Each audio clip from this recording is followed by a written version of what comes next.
Magandang araw mga kapamilya. Magkapet pandasal muna tayo. Ako si Risa Singson Kaupeng, Editor-in-Chief ng Kirigma Magazine. Dati, meron kaming katulong na may masamang ugali.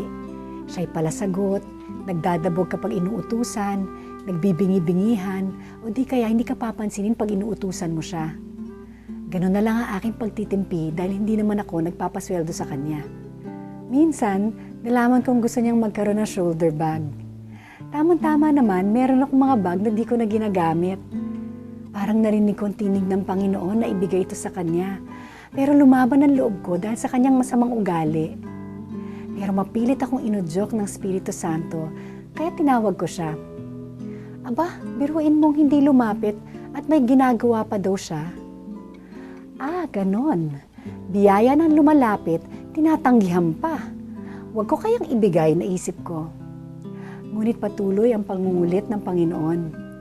Pinaalala niya sa akin ang mga panahong ayaw kong lumapit sa Kanya, ngunit patuloy pa rin niya akong biniyayaan. Kaya't buong lugod kong binigay sa aming katulong ang aking bag. Mula nun, naging mabuti ang pakikitungo niya sa akin. Tunay nga na mabisa ang pag-ibig sa lahat. Manalangin tayo. Panginoon, turuan mo akong umibig, lalo na sa mga hindi karapat-dapat. Amen.